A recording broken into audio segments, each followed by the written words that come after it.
nuestra serie de enseñanzas acerca del reino de Dios. La historia del reino de Dios es el título que hemos venido estudiando este tiempo. Entramos en la parte del reino de Dios en el Evangelio y luego entonces, en el reino de Dios en el Evangelio vimos la semana anterior la introducción, ¿no? Y las dos semanas anteriores. Hoy vamos a llegar al reino de Dios en el Evangelio, el arrepentimiento. Así se titula hoy, el arrepentimiento. El reino de Dios en el Evangelio, el arrepentimiento. Y vamos a abrir la Sagrada Escritura en el Evangelio según San Marcos, capítulo 1, versículo 14. Evangelio de Marcos, capítulo 1, versículo 14. Dice la palabra del Señor en la versión Nueva Internacional. 1:14.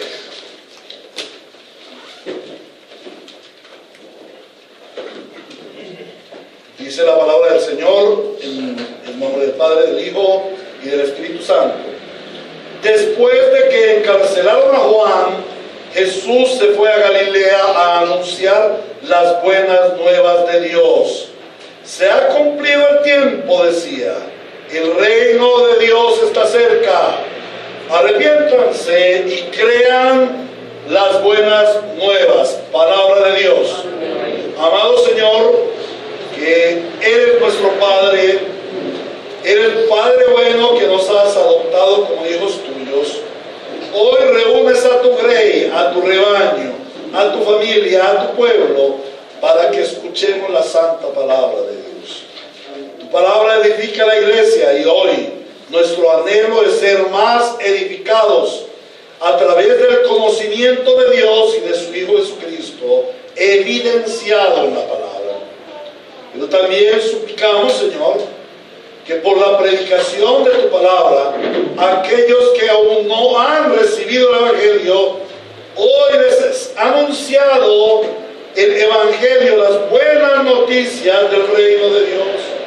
De tal manera que te suplicamos, poderoso Espíritu Santo, que obres sobre todo aquel que aún no ha creído, para que crea ante la exposición de la palabra, sea regenerado, pueda arrepentirse de sus pecados y venga a la fe verdadera, a la fe bíblica en Cristo Jesús. De mi parte, como tu siervo, Señor, me encomiendo a ti, para que tú me guíes a exponer correctamente la palabra de Dios, a trazarla como debo trazarla. En Cristo Jesús te lo suplico. Amén y amén. Cuando preguntamos a las gentes acerca de cuál es el mensaje de la Biblia, generalmente la gente nos dice: no, la Biblia nos habla de Dios, o la Biblia es un mensaje de Dios para el hombre, que es como un manual para que el hombre viva bien, se comporte bien, tenga bendición en esta tierra. Otros a lo mejor van un poquito más adelante y dicen: la Biblia es el mensaje de la salvación de Dios. Pero realmente estos conceptos no son lo que demarcan el mensaje de la Biblia. La Biblia es la revelación de Dios. El hombre no puede ver a Dios. Dios está velado para que el hombre le pueda conocer. Y esto sucede por causa del pecado. Pero Dios, que es infinito en misericordia, le ha placido revelarse a nosotros, darse a conocer de manera personal. Y lo hace a través de su palabra. Y su palabra tiene dos formas. Su palabra es encarnada en la persona del Señor Jesucristo, pero su palabra también es verbal, o sea, la escritura. De esta forma, Cristo es la escritura y la escritura es Cristo. El tema principal de la escritura no es la salvación de la vida. El tema principal de la escritura no es que el hombre se comporte bien. El tema principal de la escritura es el reino de Dios. Y a través del estudio que hemos hecho de una panorámica de las Escrituras, hemos visto cómo Dios presenta su reino o nos manifiesta su reino desde su plan, desde antes de la fundación del mundo, desde su construcción en la creación. Nos presenta, nos evidencia a los enemigos del reino, el diablo, el pecado, los pecadores. Nos presenta el plan de restauración, nos presenta a los súbditos del reino, nos presenta el futuro del reino. Pero sobre todo, sobre todas estas cosas acerca del reino, nos presenta al rey. La centralidad de la Biblia es el rey del reino de Dios. Esto es la persona de nuestro Señor Jesucristo. Cada vez que abrimos la Biblia, en ella debemos encontrar al rey del reino de Dios. Ya hemos meditado en el primer aspecto de la predicación del Señor Jesús sobre el Evangelio, en este texto. Las buenas noticias de parte de Dios para los hombres, que son: ha llegado el tiempo. ¿De cuál tiempo? El tiempo del cumplimiento de las promesas. ¿De cuáles promesas? De vivir bueno, de tener plata, de tener carro. No. De las promesas del restablecimiento del reino de Dios. ¿Pero qué significa esto del restablecimiento del reino de Dios? Si se dice que el reino de Dios se restablece, es porque no estaba establecido en su plenitud, como ya lo hemos estudiado. Los súbditos del rey fueron rebeldes contra el rey y pretendieron destronarle, pretendieron usurpar su trono. Pero este rey es indestructible. Este rey es indestructible porque es un rey eterno. Es indestructible porque Él creó su reino. Este rey es indestronable. Nadie lo puede destronar. ¿Por qué? Porque nadie tiene el poder suficiente para quitarlo de su puesto. Y nadie puede usurpar su puesto. Y aunque los enemigos del rey y de su reino creyeron haberle derrotado y estaban felices porque habían tomado el reino de Dios y creían que estaban gobernando sobre la tierra y sus moradores, esto es totalmente imposible. La buena noticia es que el rey ha venido a destronar, a despojar al usurpador y a recuperar su reino absolutamente. El anuncio del establecimiento del reino que trae el Señor Jesucristo en este texto contiene tres elementos. El primero: el reino se ha acercado. El segundo: si el reino se ha acercado, el reino demanda arrepentimiento. Y tercero: si el reino se ha acercado, el reino demanda fe. Y estos son los tres elementos que estaremos estudiando en nuestra enseñanza de hoy. En primer lugar, dice el texto, versículo 15: se ha cumplido el tiempo, decía el Señor Jesús. El reino de Dios está cerca. El reino de Dios se ha acercado. En primer lugar, debemos ver que si dice que el reino se ha acercado, ¿es por qué? Porque estaba lejano. No solamente estaba lejano, estaba muy lejano, estaba cortado, separado. Romanos capítulo 3, 23, dentro de otros textos, nos dice que los pecadores están destituidos de la gloria de Dios. O sea, el reino de Dios está tan lejano para el pecador, tan lejano, que él no puede retornar al reino de Dios. Ahora, el hecho de que el reino de Dios esté lejano a los hombres significa que estos no están bajo el gobierno del rey y que por lo tanto no pueden disfrutar de los beneficios del reino de Dios. Pero esto tampoco significa, esto no significa que por el hecho de que el hombre abandonó, fue rebelde al reino de Dios, el hombre se quedó sin gobernador. Mucha gente piensa esto, que como el hombre fue rebelde a Dios, el hombre se quedó sin gobernador. Al hombre natural le parece que el no estar bajo gobierno le hace independiente. El hombre natural piensa que porque Dios no está supuestamente gobernando su vida, él es libre y que puede hacer todo lo que quiere, cuando quiera y como quiera. El hombre dice eso. Nosotros hemos oído a muchos decir: no, es que no hay nada como ser libre. Eso la religión es un yugo y la religión le prohíbe a uno todo. Esos cristianos no pueden comer, no pueden tomar, no pueden fumar, no pueden bailar, no pueden ir a paseos, no pueden ir a fiestas. Usted se convirtió en cristiano, mire, ahora tiene que estar ahí sometido a lo que diga el pastor, todos los domingos esclavizado, usted tiene que dar el diezmo, usted queda, no, usted pierde todo.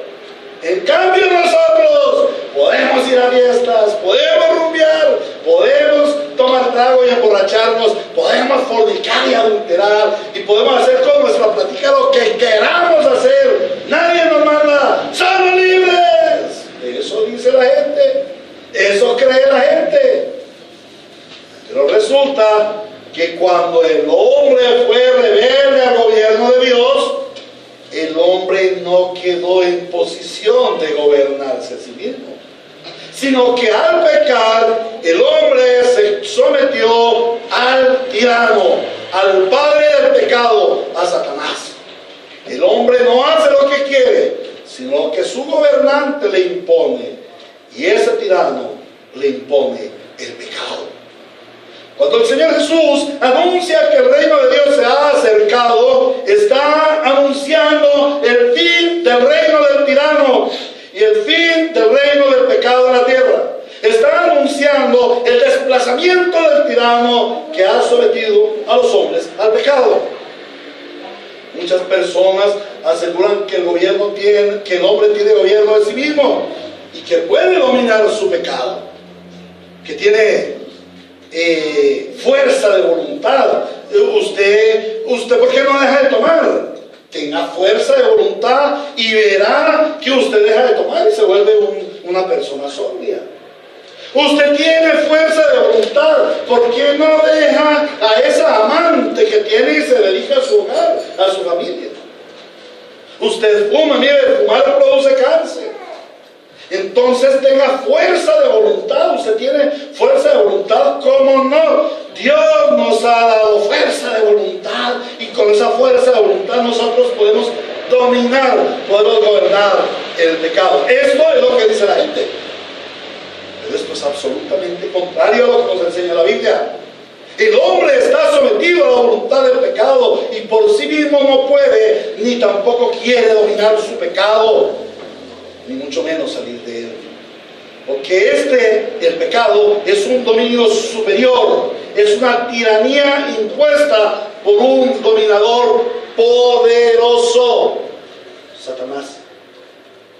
A mucha gente, y muchos cristianos, y con este modelo hoy en día de ese espiritismo en la iglesia, de esa supuesta liberación, de ese poder de exorcizar a las personas, creen que el hombre, que el diablo, que Satanás no tiene un poder superior al hombre. Creen que el hombre es igual en poder a Satanás, pero la Biblia no dice eso. La Biblia nos habla de Satanás como un ángel que es poderoso. Cuidado, poderoso, mas no todopoderoso. Por eso Efesios en el capítulo 6 dice, en el capítulo 6 versículo 10 dice: por último, fortalezcanse con el gran poder del Señor. No podemos negar que Satán tiene poder. ¿Y de dónde sacó él el poder? ¿Es inherente a sí mismo? No, es un poder delegado por Dios. Dios le dio ese poder. Mal usado por Satán, pero Dios fue el que le dio el poder. Satán lo trastornó y él lo usa en contra de Dios y en contra de los hombres. Entonces, el hombre no puede salir de su pecado por sí mismo porque está gobernado por un poder superior. Es una tiranía impuesta por un dominador poderoso. Su nombre es Satanás. El hecho de que Cristo, el Señor, anuncie la buena noticia del reino de Dios acercándose a los hombres, significa que ha venido a combatir y a vencer a su enemigo y a retomar el dominio que una vez, hace cerca de 6,000 años, se perdió en el Edén, o Adán lo entregó en el Edén. Cristo el Señor vino para hacer una guerra frontal contra el pecado y vencerlo definitivamente, para entonces Él asumir la soberanía absoluta de su reino. Y este es el Evangelio de Dios. Dios se ha acercado a nosotros. Dios se ha acercado su reino ha venido a nosotros para establecer su soberanía absoluta, y ello implica que todo usurpador tiene que irse, tiene que huir delante de él. Toda la historia de la Biblia nos habla de esa lucha espiritual, de esa contienda espiritual, en donde el enemigo de Dios, llámese Satanás, llámense ángeles caídos, llámense hombres pecadores, están librando una contienda rebelde contra Dios, pretendiendo usurpar su reino. Pero como dijimos, el rey es todopoderoso y no puede ser vencido por sus criaturas. Él las creó. Él tiene dominio para dar vida y para dar muerte. Entonces, toda la Biblia nos habla de esa contienda espiritual y nos habla del culmen, el pináculo de la contienda espiritual, que es el rey que una vez fue extraído, fue sacado de su reino. Ahora viene a establecer su reino con soberanía absoluta. Y si el Señor ha venido a establecer su reino en soberanía absoluta, esto demanda arrepentimiento. Y aquí viene el segundo punto. El reino de Dios demanda arrepentimiento. El primer punto fue: el reino de Dios se ha acercado. Consecuentemente, si el reino de Dios se ha acercado, entonces el reino de Dios demanda arrepentimiento. Dice el texto: el reino de Dios está cerca, o el reino de Dios se os ha acercado. Arrepiéntanse, arrepentíos. Ante este magno anuncio de que el reino de Dios se ha acercado, el rey demanda un arrepentimiento. Si el reino de Dios ha venido, Dios mismo da la orden. El Señor Jesucristo da una orden. Es una orden. Allí es un imperativo. Dice: arrepiéntanse. Dios ordena a todos los hombres en todo el mundo que se arrepientan. Es una orden. ¿Lo que es el arrepentimiento?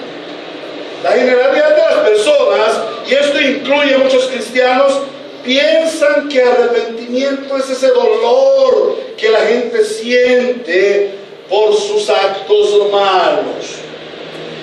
Piensan en que el arrepentimiento es esa vergüenza que se siente por el pecado. Otros van un poquito más allá y piensan en que el arrepentimiento es la actitud que toma una persona que cometió un error. Cuidado, que es que ahora el cristianismo ha pintado de rosadito los conceptos bíblicos, ¿sí? El Señor dice que es pecado, el hombre dice que es un pequeño error, que es una debilidad. No, el Señor dice que es pecado, ¿sí? El cigarrillo es una adicción, la adicción es una enfermedad, dice el hombre, pero Dios dice que es pecado. El adulterio es una canita al aire. Entonces aquí los que tenemos canas podemos echarnos muchas, ¿cierto? El adulterio es una canita al aire. Es algo tan pírrico, tan sencillo. No, el reino de Dios dice es pecado. No, adulterarás, dice la santa ley de Dios. Entonces el Señor nos habla de pecado, el hombre habla de error, y el hombre piensa que el arrepentimiento es una actitud humana emanada precisamente de esa fuerza de voluntad que el hombre tiene según el mismo hombre para no volver a caer en el error. Estos conceptos de ninguna manera son bíblicos. La palabra arrepentimiento proviene del vocablo griego metanoia, que en lo más profundo significa conversión. Quiere decir un cambio radical, un cambio de raíz. Radical viene de la palabra raíz. Un cambio de raíz en la forma de pensar y de vivir. Romanos capítulo 12, versículo 1 y 2 nos dice. Romanos capítulo 12, versículos 1 y 2. Por lo tanto, hermanos, tomando en cuenta la misericordia de Dios, les ruego a que cada uno de ustedes en adoración espiritual ofrezca su cuerpo como un sacrificio vivo, santo y agradable a Dios.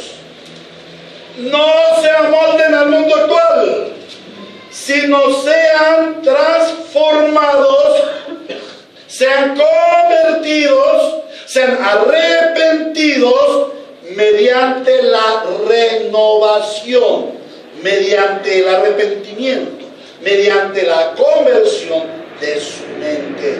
Y así podrán comprobar cuál es la buena voluntad de Dios, agradable y perfecta. No se trata de un simple lamento por el mal hecho. Arrepentimiento es una actitud de dar un giro absoluto a nuestro pecado.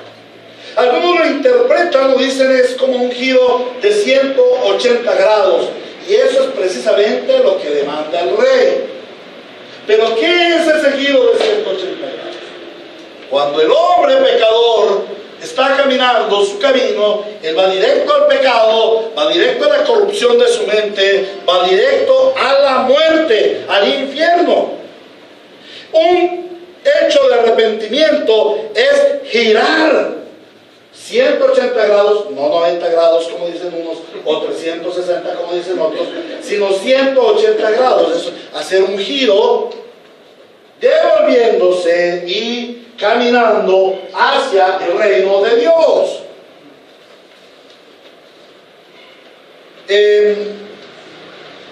Esto es lo que demanda el rey. El rey ha venido a restablecer su reino. Entonces él demanda que a todo aquel a quien él ha venido a reinar dé un giro total de su vida, una transformación radical de su ser, una conversión. Tenemos que mirar un poco este pasaje a quién está dirigido.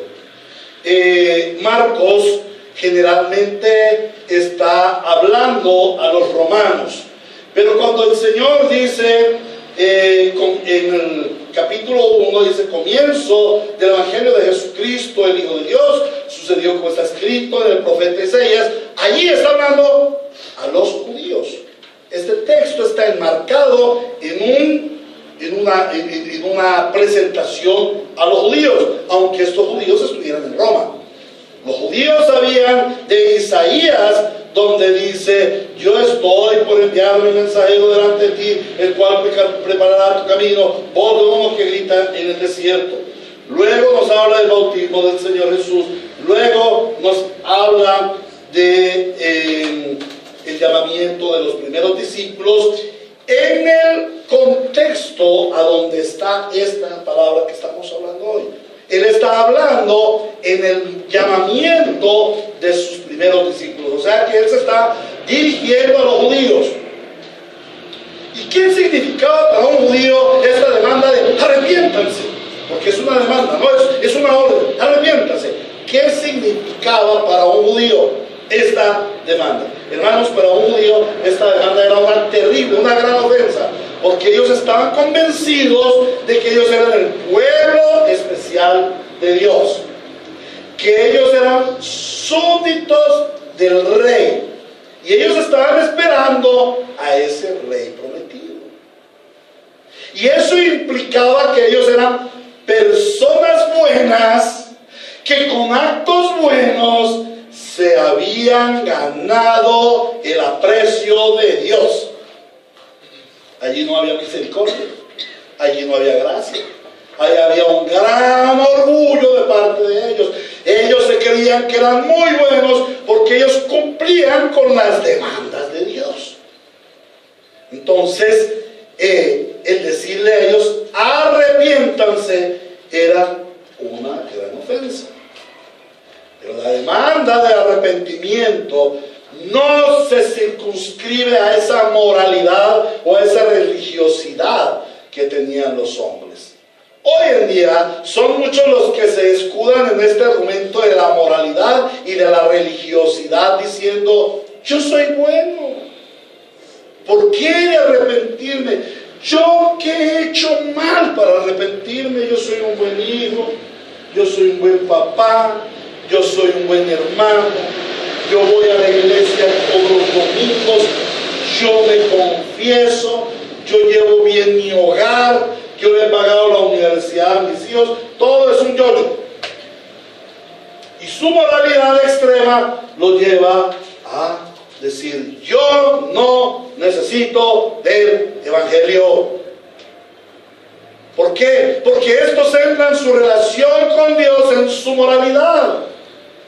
Y esto nos hace igual que Adán y Eva en el Edén. ¿Por qué? Porque pretendieron ser iguales a Dios. Ellos piensan que por ser buenos, en vez de venir a arrodillarse delante de Dios, a someter su voluntad ante Dios, es Dios quien debe venir a rendirse ante esos hombres tan buenos. La moralidad es una gran enemiga del evangelio. Por eso el Señor dice, bienaventurados los pobres de espíritu, aquellos que consideran su vida como una ruina espiritual. Eso quiere decir que son malaventurados los ricos en espíritu, los que consideran que han hecho mérito suficiente para que Dios se incline ante ellos y los bendiga. El mensaje del arrepentimiento es un mensaje que ataca el orgullo del hombre. Demanda que el hombre reconozca que es un pecador. Ahora, ¿hacia dónde apunta este mensaje de arrepentimiento? El mensaje del arrepentimiento apunta hacia el reino de Dios, no hacia la moralidad, no hacia el buen comportamiento. Cuando Jesús el Señor anuncia arrepiéntanse, Él se refiere a que cambien su manera de pensar y de vivir, no respecto de su moralidad, no respecto de sus actos, sino respecto del reino bajo el cual han venido viviendo. ¿Cuál es el reino en que el hombre ha venido viviendo? El reino del pecado, el reino de las tinieblas, el reino de Satán. Están alejados del reino de Dios. Pero ahora el reino de Dios se ha acercado. Ahora deben tomar una nueva manera de pensar y de vivir. Ahora deben reflexionar y decir cuál es el verdadero reino. Fíjense que el reino dice, para que ustedes puedan venir al reino de Dios, deben arrepentirse. Sino que dice el rey, el reino de Dios se ha acercado. Por lo tanto, arrepiéntanse. Como consecuencia de que el reino de Dios ha venido a usted, usted debe arrepentirse. Muchas personas creen que si se arrepienten por sí mismas y son buenas personas, el reino de Dios está en la obligación de abrir las puertas. Hermanos, y aquí debo decir que la iglesia evangélica de nuestros tiempos ha caído en un gravísimo error. Porque la predicación, generalmente la predicación del evangelio, incluye es que usted tiene que arrepentirse. Vienen a la gente y la gente dice, ay, mire, es que estoy con muchos problemas. Mi marido me va a dejar, o mi hijo es un vicioso, está en malos pasos, ¿yo qué hago? Me quedé sin empleo, mi hija se está prostituyendo. No, estamos viviendo una vida terrible. Entonces la gente le dice, el cristiano le dice, es que usted tiene que arrepentirse. Usted tiene que arrepentirse. La pregunta es, ¿cómo puede un pecador muerto en sus delitos y pecados arrepentirse? Si antes no viene el reino de Dios a su vida, él no puede arrepentirse. El arrepentimiento es una consecuencia de que haya venido el reino de Dios al hombre. La palabra nos enseña que el arrepentimiento es una evidencia, una consecuencia de que el reino de Dios se ha acercado, de que el reino de Dios, de que el rey nombrado por Dios ha venido a ocupar su morada en el pecador. Dios demanda que ante la venida del reino de Dios a la vida del pecador, éste se arrepienta. O sea, que dé un giro de 180 grados respecto de su manera de pensar y de vivir respecto del reino o concerniente al reino. Debe cambiar su manera de pensar porque ya no está sometido al gobierno de las tinieblas y el pecado. Debe cambiar en un giro de 180 grados pensando que ahora deben someterse a un nuevo reino, el reino de la luz, el reino de la verdad, el reino de la justicia, que es la persona misma de nuestro Señor Jesucristo. La venida del reino a la vida del pecador demanda una conversión, no solamente una simple y lastimera pena por el pecado, no solamente una simpatía hacia el nuevo rey. Ay, es que yo amo tanto al Señor.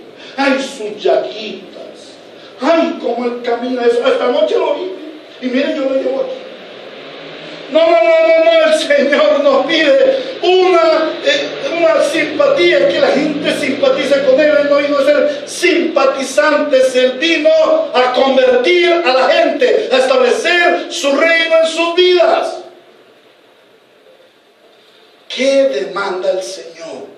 Demanda una actitud de enfilarse en el nuevo reino. Como un pecador, yo camino de la mano de todos los pecadores y milito en las huestes del diablo. Y cada vez mi objetivo es cometer pecado. Hasta los actos más sencillos, los más humildes y los más bondadosos de los pecadores son pecado. Ay, ¿cómo así, pastor? Sí. Si un pecador come, es pecado. Ay, pero usted es muy extremista.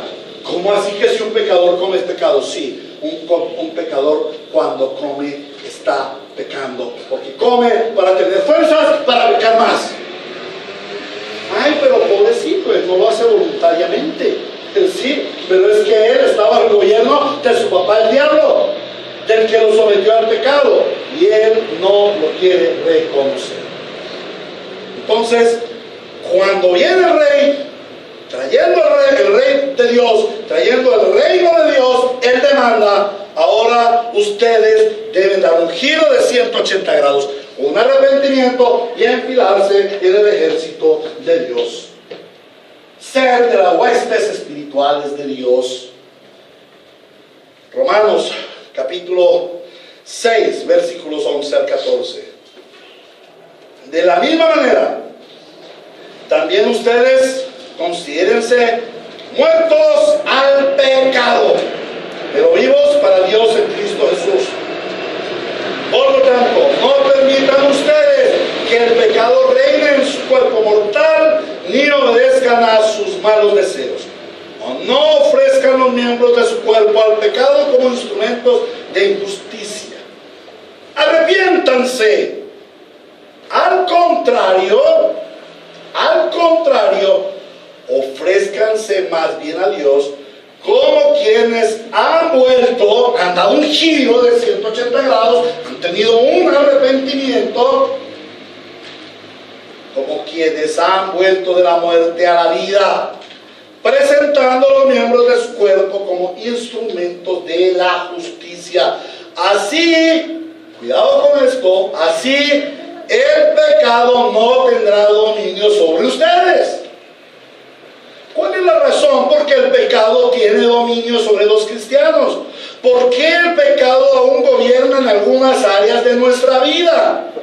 Es que el Señor en su plan dejó que nosotros tuviéramos el pecado remanente. Sí, eso es cierto.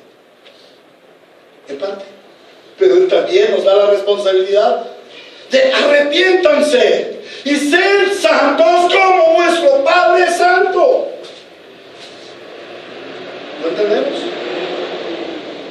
Entonces, ¿qué es lo que por qué razón el pecado vuelve a nosotros y nos martiriza? ¿Por qué no obedecemos a Dios? Sino que obedecemos a nuestros malos deseos, a nuestras concupiscencias, como lo vamos a ver en la segunda parte, a nuestra mala conciencia. Porque nos ofrecemos como instrumentos de justicia, o sea, seguimos militando en las huestes del enemigo. Pero el arrepentimiento es un giro de 180 grados, dejar de pertenecer a las milicias del ejército de las tinieblas para enfilarnos en las milicias del nuevo rey que ha venido a establecer su reino en nuestras vidas. Y dice el Señor, porque ustedes ya no están bajo la ley, sino bajo la gracia. Y para nosotros poder enfilarnos y ser miembros activos, soldados activos del reino de Dios, nosotros debemos creer en ese Dios, en ese rey y en su reino. Por eso el tercer aspecto que hoy analizamos o meditamos es el reino de Dios demanda fe. Dice la palabra, el reino de Dios está cerca, arrepiéntanse. Pero no solamente arrepiéntanse, y también crean a las buenas noticias. La segunda orden que da el Señor es una orden a quienes el reino de Dios se les ha acercado, es que crean, esto es que tengan fe. ¿Y qué es tener fe? Fe es el conocimiento de Dios, fe es el conocimiento del reino y del rey, y no solamente es conocimiento, sino que es confianza. Cuando yo conozco a alguien, puedo confiar en él. Los hombres tienen un gran problema, están bajo el gobierno del tirano, están esclavizados bajo el poder del pecado, pero ellos no se dan cuenta. Porque el tirano les ha hecho creer que ellos son independientes. Y esa palabreja en nuestro medio sí que causa gran alegría. Oh, me salí de trabajar, ahora soy independiente. Y eso se llena ese pecho. Soy independiente, ya no dependo de nadie. Hago mis cosas como yo quiero, no tengo jefe. Ya me separé de mi mujer, ahora soy independiente. ¿Cierto? Ojalá los hijos de los 18 años dijeran, me voy a separar de mi papá, ahora voy a ser independiente. ¿Sí? Algunos quieren ser independientes de las órdenes, no les gusta estar en la casa obedeciendo, no les gusta estar estudiando, no les gusta honrar a sus padres, no les gusta ir el domingo a la iglesia. Yo quiero ser independiente. Bueno, mijito, váyase, sea independiente. Si usted no está bajo el gobierno del rey, no puede recibir los beneficios del rey. Eso es algo que debemos comprender. No podemos recibir los beneficios del reino cuando no estamos sometidos al rey. Y el enemigo de las almas ha hecho creer a los hombres que ellos son independientes y que nadie los gobierna y que el vivir en el pecado es el mayor de los deleites. de bueno estar borracho, como es de bueno tener 2 y 3 mujeres, hijos regados por el mundo. Ay, como es de bueno. El enemigo de las almas les ha hecho pensar que el mayor de los deleites es vivir en el pecado. Y para ellos no hay otra panorámica. ¿Y por qué no hay otra panorámica? Porque ese es el único reino que han conocido hasta el momento. Y aunque sufran gran padecimiento bajo ese reino, bajo esa tiranía, a ellos, y recordemos cuando nosotros estábamos allí, les parece que esa es la única opción, que no hay otro camino, y que allí uno es feliz, que lo importante es ser feliz, comiendo, bebiendo, disfrutando de esta vida, playa, brisa, sol y mar. Pero cuando el reino de Dios se acerca, el rey abre los ojos de los ciegos. El Señor Jesucristo dice: vine a abrir los ojos de los ciegos, vine a abrir los oídos de los sordos, vine a hacer caminar a los tullidos. El reino de Dios, el rey del reino de Dios viene a abrir los ojos de los ciegos y les muestra que están bajo engaño. Y que el verdadero reino no es ese que han conocido hasta el momento, sino el reino que Él ha diseñado desde antes de la fundación del mundo, para que el hombre viniera y fuera feliz en la presencia de Dios. Pero que este reino fue usurpado por el tirano mediante engaños, así como toda la historia ha tenido engañado al hombre. Así fue en el principio y sigue el hombre bajo engaño. Pero ahora el rey ha venido para establecer su reino, para hacerlo cercano a los hombres. Pero el hombre debe creer a esta buena noticia. El hombre debe creer en el reino y debe creerle al rey.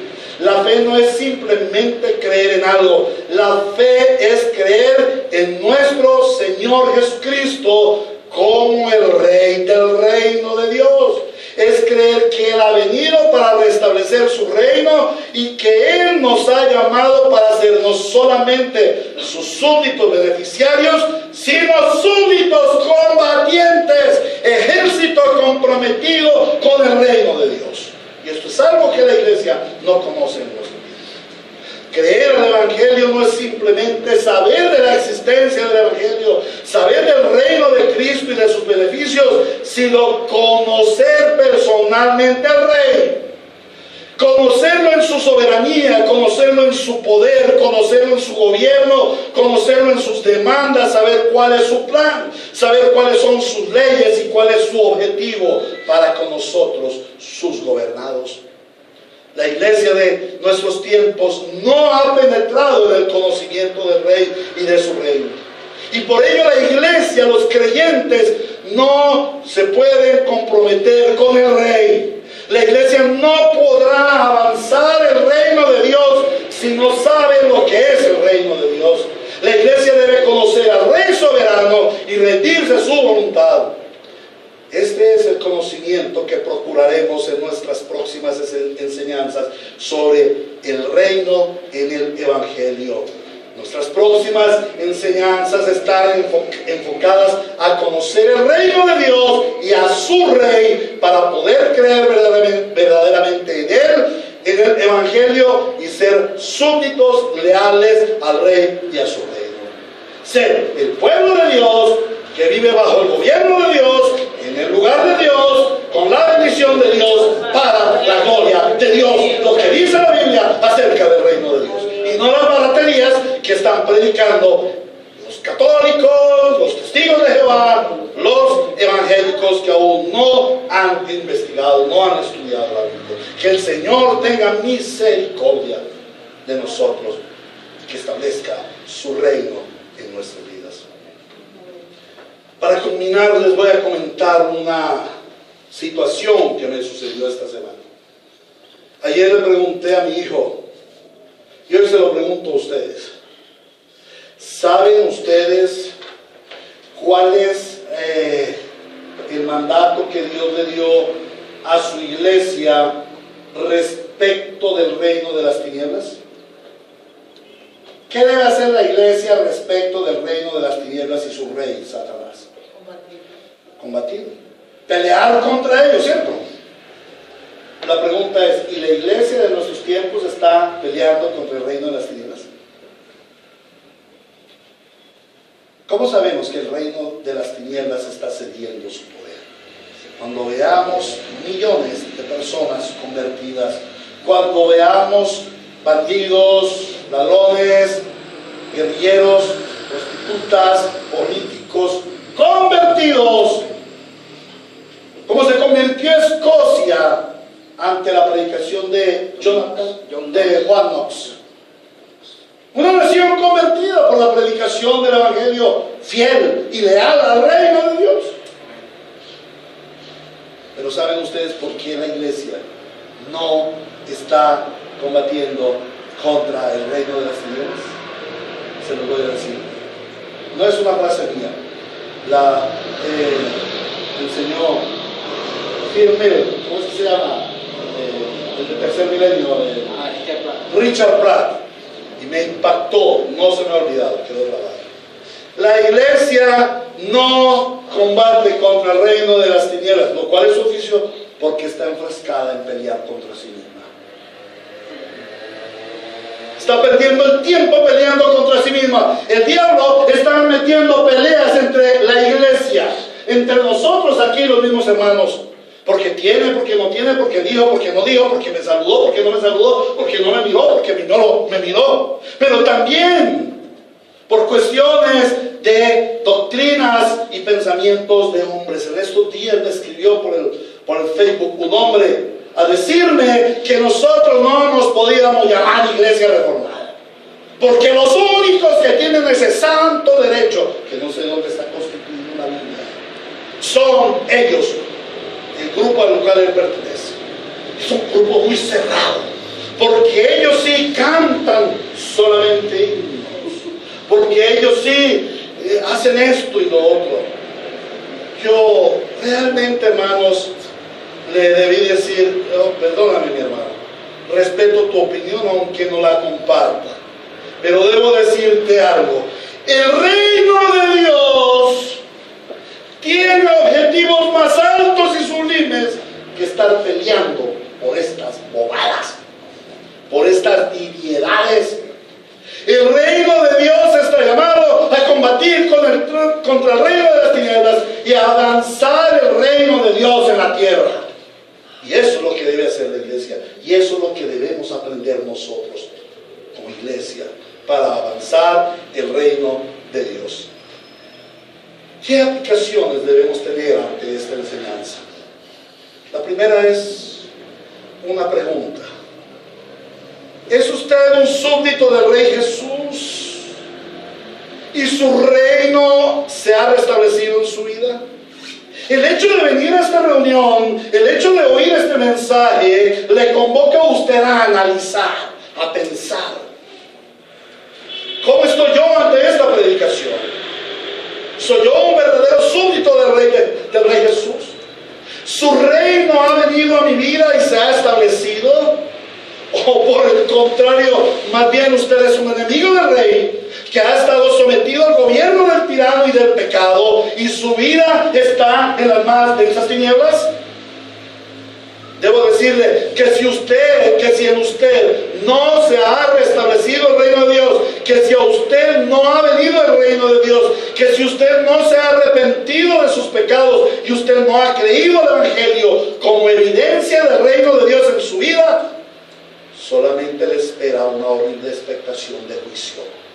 Y este es un llamado de Dios para que corra a Cristo y clame para que su reino se establezca en su vida. ¿Por qué? Porque hoy el Señor ha venido a usted a hablarle de su reino. Su reino se ha acercado a usted y usted tiene la responsabilidad de dar una respuesta a su reino. Ya el reino ha venido y el reino le ha mostrado la luz. Y ante la luz usted debe decir, o sigo a la luz, o por el contrario continúo con las tinieblas. Hoy el Señor le dice, arrepiéntase y crea al evangelio, porque el reino de Dios se ha acercado. Algunos dirán, qué bueno que el pastor le habló a los incrédulos. Así hay que hablar, pastor. Pero no, mi hermano, esta palabra es para ti. Este mensaje de Dios es para ti. Muchos cristianos piensan que arrepentirse y que fe es solamente una vez. Yo debo tener fe para recibir a Cristo, después ya no necesito fe. Yo debo arrepentirme para entrar en el reino de Dios, ya después no necesito arrepentimiento. Esto es falso. Si usted es un creyente, hoy la palabra de Dios te dice: el reino de Dios ha venido a tu vida, por lo tanto, arrepiéntete. ¿Arrepiéntete cuándo? Permanentemente. En la noche antes de acostarte, en la mañana levantarte. Aún en tus sueños pecas contra Dios. Arrepiéntete de tus actos, de tus pensamientos, de tus palabras, de tu omisión. Arrepiéntete. La Biblia es amplia en el llamado al arrepentimiento. Pero segundo, también este es un llamado: crean. Crean. No, pero yo ya creí. No, usted no ha creído lo suficiente, porque usted no conoce el reino de Dios. Por la gracia del Señor, llevo 25 años de mi vida estudiando el Evangelio, hermanos, y soy todavía un incrédulo. Cada vez que abro las Sagradas Escrituras y ellas me hablan de Dios, digo: he sido un incrédulo toda mi vida. No sabía esto de Dios. Porque ¿qué es la fe? La fe es Juan 17:3. Esta es la vida eterna: que te conozcan a ti, el único Dios verdadero, y a tu Hijo Jesucristo, a quien has enviado. El pueblo de Dios se pierde, se refunde en medio de las tinieblas, porque no... mi pueblo se pierde por falta de conocimiento, porque no conoce a Dios. Hoy el reino de Dios, hoy el Señor te recuerda que el reino de Dios ha venido a tu vida, que el reino de Dios se acercó a ti, y el arrepentimiento no es una sola vez, y la fe no es un solo acto. El hecho de que el reino de Dios haya venido a tu vida implica de ti un continuo arrepentimiento de obras muertas. Es a diario que tú debes arrepentirte y debes alinearte con el Rey, porque si no, tu adversario, el diablo, está como un león rugiente buscando a quien devorar. Debes alinearte con el Rey, debes alinearte con su reino, y es a diario que debes conocer más al Señor y tener fe en Él, confianza, seguridad en Él. Amén. Amén. Preguntas, hermano.